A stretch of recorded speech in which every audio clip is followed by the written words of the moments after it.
Hey everybody, welcome to LiveLARGE Universe.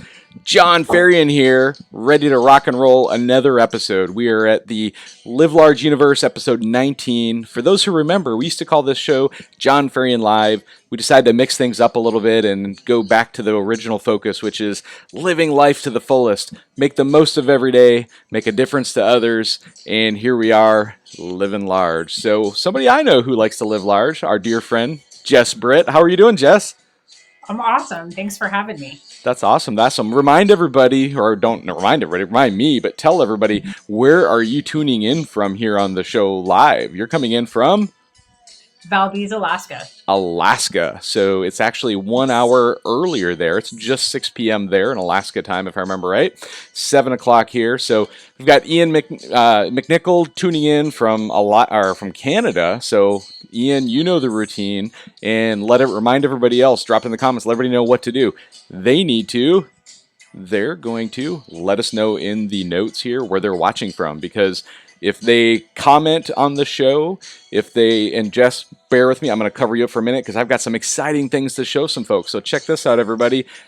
If you just get in here and comment, if you get out here and share the show, we're going to give you an opportunity to win an amazing prize. So Fly Racing Snow is the show sponsor again this evening.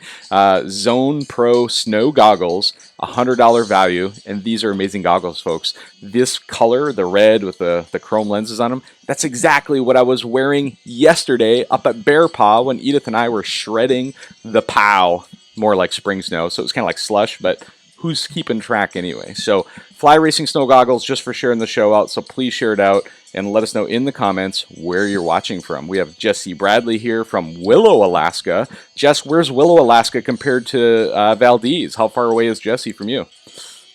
About 5.5 hours. And in like Alaska terms, that's just a short drive, right? Yeah, it's fine. Awesome. We have Levi Varner here from Washington, a previous guest. You can go back and watch his episode. But appreciate you guys there. Let's kill the music and dive into the show. But again, everybody, please take a moment just to share the show out on your personal page. If you have some sled pages that appreciate some good content, let them know there as well too. So Jess, holy smokes, it's awesome. Finally get you on the show. How's things going up there in Alaska today? You had a pretty exciting day. You were telling me about it a little bit right before this. Why don't you give us a snapshot recap of your day, an average weekend day in Alaska on the snow? Tell us what happened today. Yeah, we had a good day. We noon crew.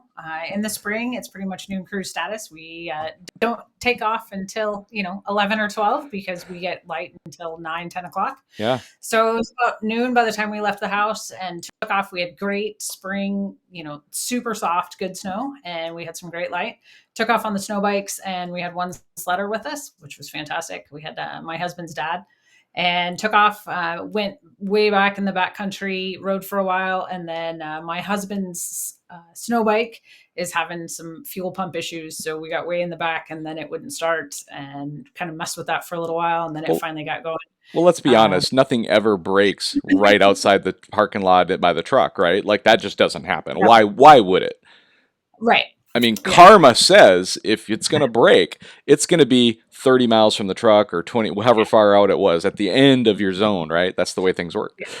Yeah, and that's pretty much where we were. We were as far back as we could get, and there was definitely discussions of, are we going to have to heli it? But we got it started again, started riding back out, and I, of course, was like, I have to go. I have an appointment tonight, so I'm out, guys. And so I took off, rode back to the truck, loaded my bike up. The boys got back, doubled out, and then came back to the house, grabbed my fuel tank off my bike, and then went back out to swap out the fuel tank. So they basically robbed parts off of your baby to get his jalopy fixed up again. Is that what you just told me? Is that what you just said? That is. That's awesome. That's awesome. So again, just another exciting day in Alaska, right? Yep. But awesome. It was a good day. We had a great ride, nonetheless. I mean, the snow is super spring snow. It was a good ride though.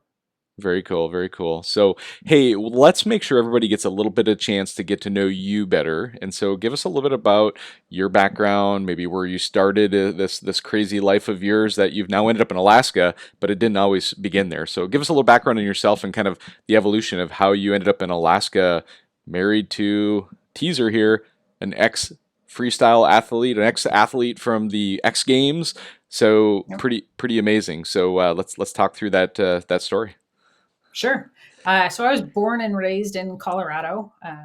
Grew up in the mountains, but at like 6 months old, my parents had me on the top of 14ers. So the Awesome. mountains are like in my blood, in the DNA. But after college, I got picked up by some big corporate, and moved all over the country. And after doing that for about 10 years, I missed the mountains and had come up here, up to Alaska, on a project for one of the companies I worked with, and fell in love. Like, just absolutely fell in love with Alaska. And so that was like in September. Yeah. Went back to, I was living in Minnesota at the time. Went back to Come on, Minnesota. I gotta do this with you. I can't let this moment pass. You're from? Are you spent some time in Minnesota? Yeah, Oh, Minnesota. because I'm from Minnesota too, and I can speak the Minnesotan language. You know, Yeah. don't you know? Don't you know? Oh Don't you yeah. know? Oh yeah. Anyway, Yeah. fun fact: I'm from Minnesota, and I got a lot I of can, history there too. So yeah, I was in Minnesota for 5 years. About 5 years is how long. St. Paul, Minneapolis yeah, area. not long Uh, enough for the accent to stick, unfortunately. So no, no, thankfully. nobody ever knows I'm from Minnesota until I say like, oh yeah, I'm from Minnesota. No, don't you know? Oh Up yeah. in Bemidji. Oh, Uh, Bemidji. Yep. All yeah. right. Sorry to distract you. No, it's good. Uh, so I was there for about 5 years, and worked for a tech company up there. We Okay. actually did sports advertising at the time. We were doing LEDs for soccer and Major League Soccer. But came up here, up to Alaska for a project, fell in love. I mean, just literally fell in love, and met some pretty cool people. And then came back to Minnesota, sold basically everything I owned except all of my outdoor gear Yeah. and like pots and pans and like the stuff I had to have. And packed up my truck and cone nose trailer, a little 5x8 cone nose trailer, and lined up a job in Valdez to run the food bank. Yeah. And in January, drove across the Alcan with my little dog. Just it was like me and my dog, and moved to Valdez. And that was it. I mean, I've been here since then. So that was in 2012, and that was the biggest. Well, it had at the time it was the biggest snow year they'd had in like 15, 20 years. That's awesome. There was like 700 inches of snow on the pass that year. Very nice.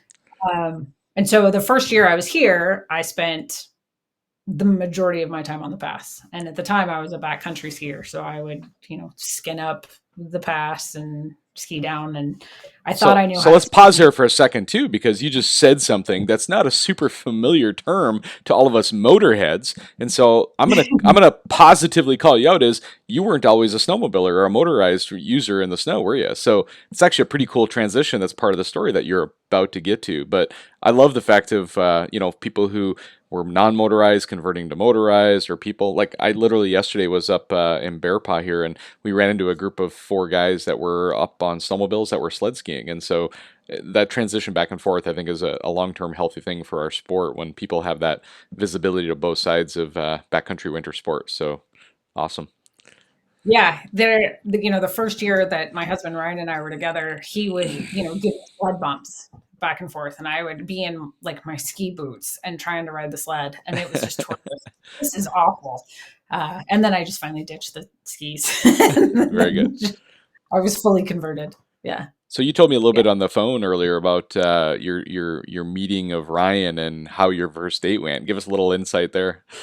Yeah. So I had actually, when I came up on project, Ryan and I had met just through various friends on that first trip up. And then when I moved up here, we had continued, just through friends.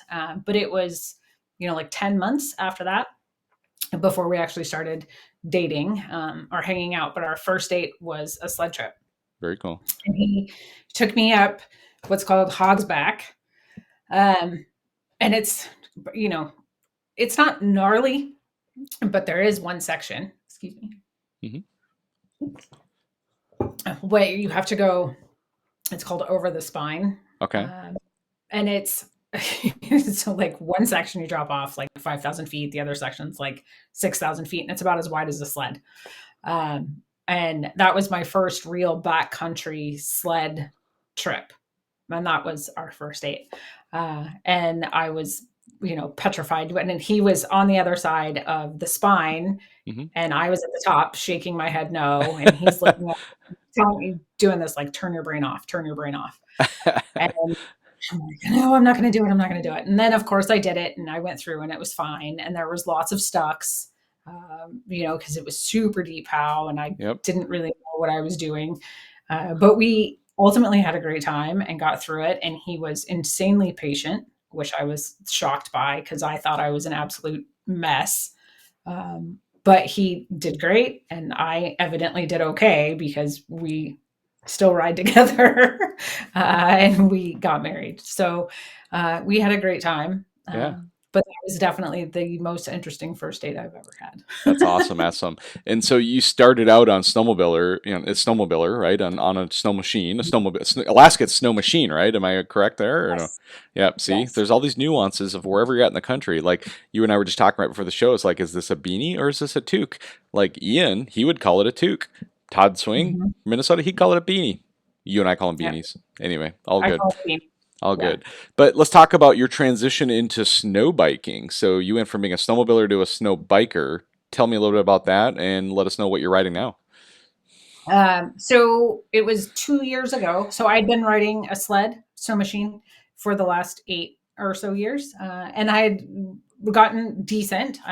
By no means was I, amazing or like sending it off cliffs You or weren't doing backflips like your husband, is what you're saying, right? was So. not doing backflips or 70s, or pulling double bow ties.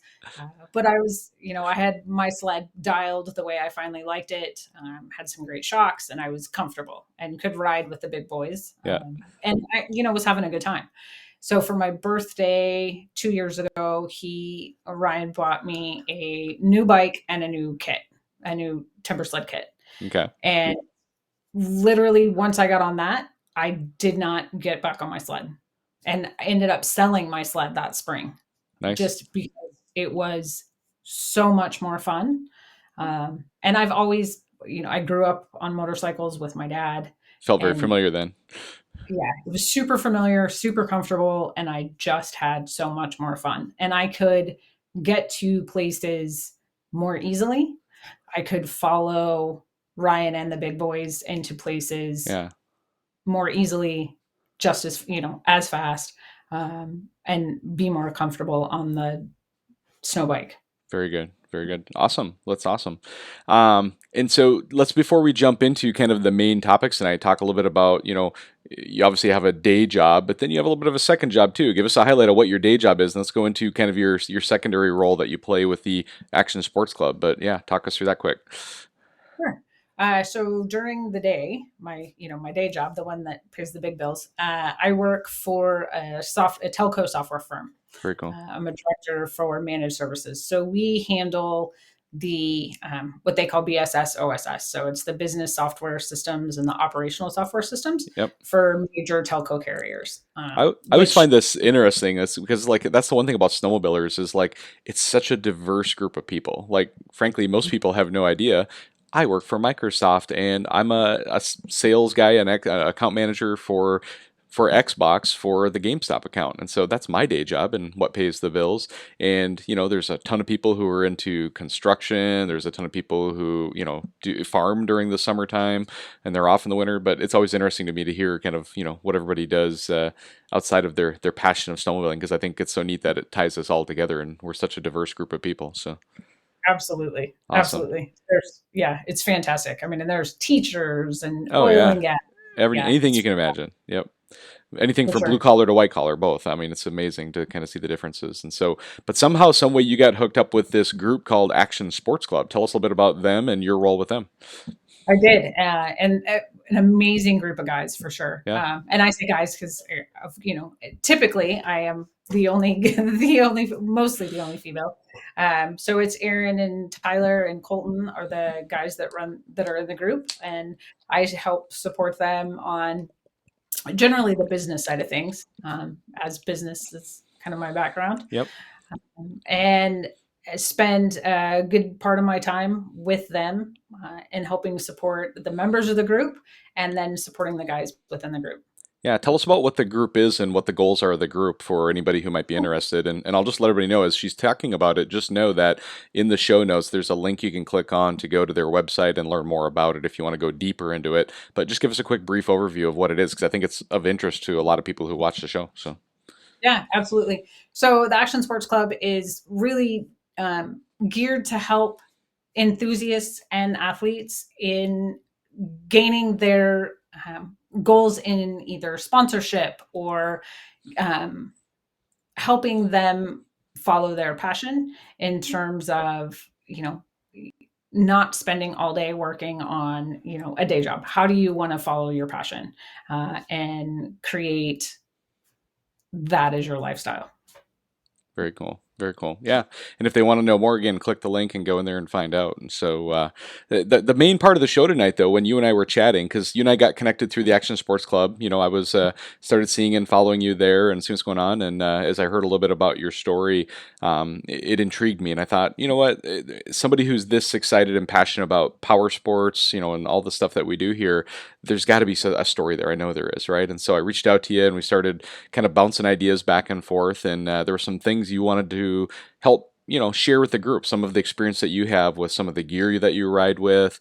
So let's talk a little bit about that. So what do you carry with you when you go into the remote backcountry of Alaska? You have things in your backpack and in your tunnel bag, and you're very conscientious about where you put what. So just talk us through some of that. Sure. One of the originally I would stick as much stuff as I could in my tunnel bag Yeah. or on my bike or on my sled to keep everything I could off of my back because I wanted as much weight as possible off my back. But there's been an incident where my tunnel bag blew open. The snaps on the tunnel bag Yeah. broke. And so the tunnel bag blew open and I lost like my spare gloves. I lost my water. I lost my food. I lost like my beanie, Wow. which was a painful learning lesson throughout the day, because of course it was the first major climb into the back country throughout the Yeah. day. So I lost all my stuff and I was, starving. Obviously the team, the crew that we were with gave me Sucks water. when you lose your lunch, right? Like you don't want to lose your lunch in the mountain because you get a little hungry up there. I know. I saw that yesterday. But hey, everybody Yeah. who in the chat in the comments here, as she's telling her information, her message, do me a favor and go in here and interact with us a little bit and tell us what you keep in your tunnel bag and in your backpack and why, right? So give us some insights on what you have there too, and we're going to do some comparing some notes, and I'll try to share some of them over into the show as we do this. So go ahead, Jess. Let's keep rolling with what you have in your backpack and the why behind it. So Yeah. So I now definitely always have a bottle of water in my backpack yep. and the rest of the water can go in my I drink a ton of water Oh yeah. throughout the day. I mean, just a ridiculous amount of water. Like my husband will drink maybe one bottle of water where I'll drink four. Yep. So there's always at least a bottle of water in my backpack. And I always have at least a spare pair of gloves in my backpack. I have a small med kit in my pack. Okay. The big kit goes in the tunnel bag.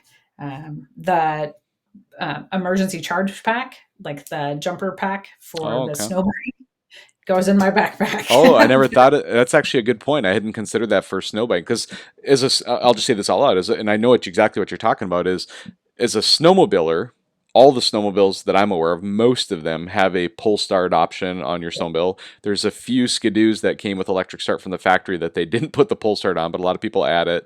But Yeah. the reality is you have a fairly easy way on a snowmobile, even if you're dead in the water, to wrap a rope or a strap around your clutch and pull it over and you can get it fired up. Not so much with a snow bike, right? And so the jumper you're talking about, and you're out in the cold, you're in an environment that's not very normal. And so carrying a jump starter kit, a portable jump starter kit on your tunnel bag to fire your bike up if it starts getting drained down. I've actually seen that happen, and it's kind of a pain. And so it's very smart to have that in the pack with you too. I hadn't considered that before. So Yeah. So we all, and I, just about every snow biker I know carries a jump pack. Now we have another side story, have taken track to track, like laid the bike and the sled over and run track to track and okay. jumped it that way. Oh, nice. Done the same thing with our dirt bikes. where you just, stick it in fifth and you put back tire to back tire and you can jump start them that way. But, it's a whole lot easier if you just have a jump pack. Very cool. So I always keep that and a rope, and always some protein bars. Okay. I mean, those are always for backup. Protein bars are always there. And then I also have, having had a couple injuries, I always have some Motrin, and then wrapped in some paper towels and then aluminum foil. I also have like hardcore pain pills. Gotcha. And then, that's like worst case scenario. And then I've always got a Zoleo for the SOS button if we Okay. ever, heaven forbid, had to hit that. Yeah, so that's if tell me if I'm right on this or not. I know like Spot and InReach have been around for quite a few years now too. Is the Zoleo like a newer device that's out in the market now too? Tell us a little bit about that device too, because I don't think as many people are as familiar with that one. So the Zoleo works directly to your phone. Okay. So it's all within the app, instead of, and I think the InReach and the Spots have updated their application, so it's very similar now. But the Zoleo's, same thing, little rugged device, works on the satellite network, but it Bluetooths to your phone. So then if you need to send a text, so you can send text messages through it and you have a dedicated phone number, and then it still has an SOS. So if someone needs to text you or you need to text someone else, Yeah. In or out, when you're out in the backcountry, you can do that. And it all goes through your phone or the Zoleo app. Very cool. Very cool. Awesome. And then how about at the end of the season when you start thinking about all of the stuff that you have in your backpack and different things that are there too? You were telling me a little bit on the phone, pre-show that you have kind of a routine that you go through with like your Avi pack and a lot of that gear. So talk us through kind of the end of season, kind of making sure everything's going to be good to go for next year. So yeah, for my Avi pack especially, I'll always deploy it, dry it out, repack it, pull the batteries, and then make sure everything's out of it. There's no extra protein bars left in the bottom yep. to be crumbs of destruction next season. True story. I have to share. What you just said reminded me of something. Literally, I think it was, I don't know if it was midsummer or fall. I went through my tunnel bag, and you'll never guess what I found in there. It was the most disgusting thing ever. A banana. It was a banana. That was exactly what it was. It didn't look like a banana anymore. It looked like this black blob of just nastiness. And it was like so disgusting. So let's just leave it at that. So don't leave your muff pot full of like an old sandwich or a banana in your tunnel bag or whatever it is. So. Yeah, definitely. Yeah, so I'll go through, make sure I've got everything cleaned out, and then in my Avi pack, I always carry 2 sets of spare batteries wrapped in the, like, I just always have spare batteries for my Avi pack.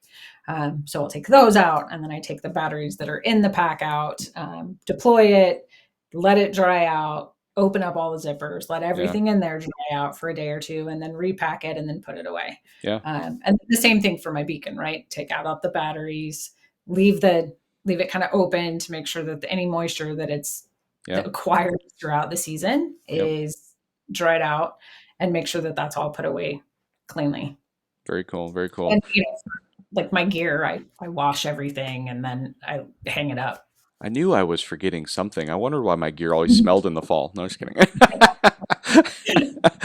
try and wash it all and then hang it back up. Yeah, I feel like I should wash it every week, but it's like you never have time for that. But yeah, I don't think it ever gets washed throughout. I get a little Chevette in my gear. So, so the other thing that you and I were chatting about was this concept, and I actually run into this, and this is something that really intrigued me personally because I know it's something that I go, as a husband and wife who ride together, my riding skills versus my wife's riding skills are at different levels. And sometimes if I'm riding with her versus if I'm riding out with quote unquote a group of really highly advanced riders that can really go into the tree, there's differences in how I will ride based on who I'm with and how we adjust it, right? And this concept of you literally going out and riding with an extreme athlete, like, X Games, freestyle rider, I guarantee you, and you kind of confirm this, like confirm for us, like, when Ryan, your husband, gets out there, he likes to probably get a little sendy, as they say, right? Like he likes to jump. I'm sure he's out there trying,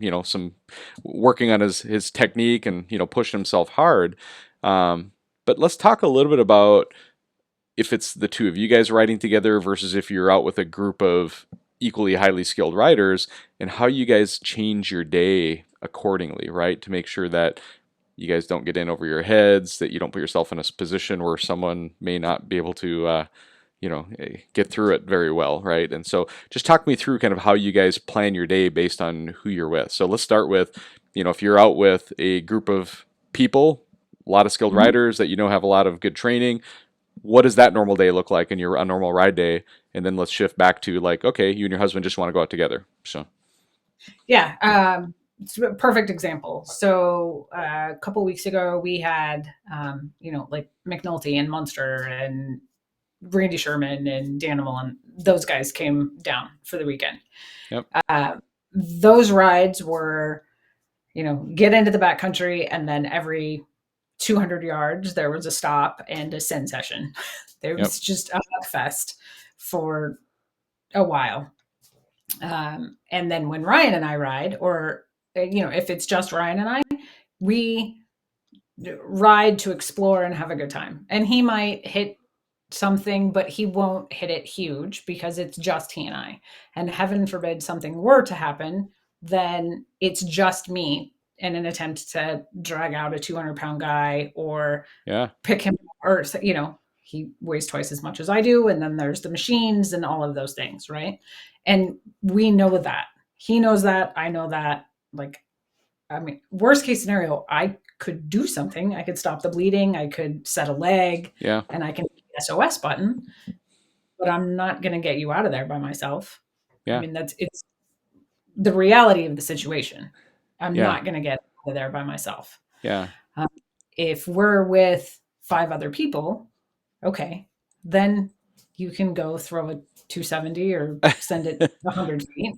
And there are enough people that are equipped to handle the situation if something were to go bad. yeah. Uh, and that's just the way that it is, Nope, absolutely. and it's conversations that he and I have had very openly Yeah, that I don't take any offense to.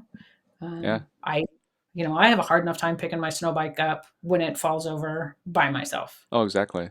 Well, I there's mean, even something as simple as a sled getting majorly stuck. yeah, Sometimes two people is not enough to get it out, right? And so you've got to consider the situation. Like, if you try if you're trying to do some nasty, gnarly creek line, I don't know if it's like that up where you guys are at, but I picture these guys down in the lower 48, on the Boondockers films and all these other ones where, they're running these creeks and they end up with a sled down in a 20-foot hole. It's like you don't just with two people like get that out in a heartbeat, right? It's like right. it's a lot of people power, it's a lot of digging, it's a lot of pulling ramps and resources and equipment, all that kind of thing to get that out. And if you got a group of 10 people that are all fully able and can get into those technical areas, okay, go have fun. Try not to get hurt, but go have fun and make it the best day you can. But I'll give you a perfect example of this. Is literally just yesterday we were with a group of 8 people, and for Washington State we went up into what I consider some of the biggest country we have here, right? As far as major terrain, very very steep climbs, high avalanche danger, technical riding, and it's an area that the first time ever that my wife Edith has gone into it. And had it been just her and I riding, I would have been very reluctant just to even go ride that area, just because of the consequences of, man, what if I can't get out? And then all of a sudden, she needs to go call for help or go, send for help, and maybe she can't make a climb that she would have needed help with or something like that. Or she's trying to make a climb and she's not quite there and, ends up going over this cliff band or something like that. And like, oh my God, now we're both, so there's things you got to consider. And whereas like we were with a group of 8 people and, we had a lot of resources, a lot of people to help. Anybody who went and saw my Facebook feed last night or this morning, we had one guy that got up there and got sideways on a slope and his sled was teetering upside down, and 3 or 4 of us went up there, and with the resources we had and the sharing of knowledge, we tied off the rear bumper to a tree and spun the thing upside down, and it hung there. And then we got him on it, we untied the rope and let him go down, and all was well. But if it was just me and my wife, like, would we have even thought of that idea? Would we have done it? Would we, she wouldn't have even been able to probably come up and help me where we were at. And so it's things that we have to be very considerate and thoughtful of to not put ourselves and it's, I don't think a lot of people think about that, right? It's like, who are you riding with versus what are you going to do? Yes. What I've witnessed a lot is there's a lot of people, and I'm not hearing that from you, just to be clear, but like there's a lot of people out there who I think they have a very selfish mindset when they go ride, and it's this idea of I want to go hit this epic slope or do this epic tree line, and you're not really considering the big picture of what's going on around you. And Yep. so, I know I deal with it every time we go out and ride because I'm riding with riders of different skill levels. And even when we go on a club ride, depending on who the club ride is with, if we call it a beginner ride and we get literally a little kid, riding with us that day, guess what? We're going to mostly be sticking to the trails and the open meadows. If all of a sudden we get a group that's like a little more advanced, we'll push it. But we always, set our standards for the rider with the lowest skill level. Yes. Yep, and we make sure that we accommodate them so that they can be included and have fun. And if they're having fun, they're going to want to continue to be involved in it and grow our sport that we love. So, whew, Yeah. that's awesome. Yeah. Yeah. Because if you take someone who is not experienced or is not that experienced, but you take them on something that's so over their head, then they don't have a good time. And then if Yep, they're not having a good time, they're not going to want to continue to do it. yep, nope, absolutely. And Cool. then it just torture for them. And then that's nobody has any fun then. Yeah, Because then absolutely. they're miserable and then they'll make everybody else miserable. And then that's just and I've been on those rides and it's just Yeah, no fun. yeah, if you can't calibrate your ride according to the people that are with you, then yeah, it's somebody in the group's not having fun at that point. And you got, I mean, literally yesterday we had a group of 8 people, and one person actually had an older Skidoo 800 ZX chassis trailing arm sled. It just wasn't as capable as the rest of the sleds there too, but and the rider was not as skilled, and so we had a great time, but we also had to calibrate what we were doing and where we were going based on different people's riding and or their equipment that they had with them. But guess what? The people who like this, his name was Brandon. Actually, he came with us, and at the end of the day, he was so grateful for the opportunity to come ride with all of us. He was just gleaming at the end of it. He probably had more fun than all of us put together. Like the fact that he was out there able to watch everybody do what they were doing. He didn't necessarily tackle it all, but just the experience of being able to be out there in that big backcountry, it actually paid off for me because we made him have a good day, and he offered to buy us all dessert for dinner that night. Apple cobbler. It did not suck. That's awesome. Though. It's so awesome to see people come out there and have such a good time. Because I know I've been the one on those rides where you think that I'm holding everybody back. I suck. I'm so sorry. And Yeah. then everybody's like, no, we just want you to have a great Yeah. time. And Exactly. you then get back into this open, amazing area and it changes everything. You're like, Yep. well, this was worth all of my suck. I don't, Yeah. this was so amazing. I don't Amen. care. It's Amen to beautiful. that. That's awesome. Yeah. All right. Well, I think we've covered most of what you and I talked about on the call ahead of time. Is there anything else that you want to add before we kind of go into maybe some thank yous that you might want to give shout outs to? I don't think so. This has been a great conversation. Yeah, absolutely. Thank So, yeah, talk us through a little bit about, obviously all of us in the world are supported by somebody, some way, somehow. So, give Yeah. some shout outs and some thank yous, then we'll wrap it up. So, I, there's several. Obviously, my husband has taught me a lot, so he gets a ton. Right? He's like boundless patience. So Ryan Britt obviously gets a ton.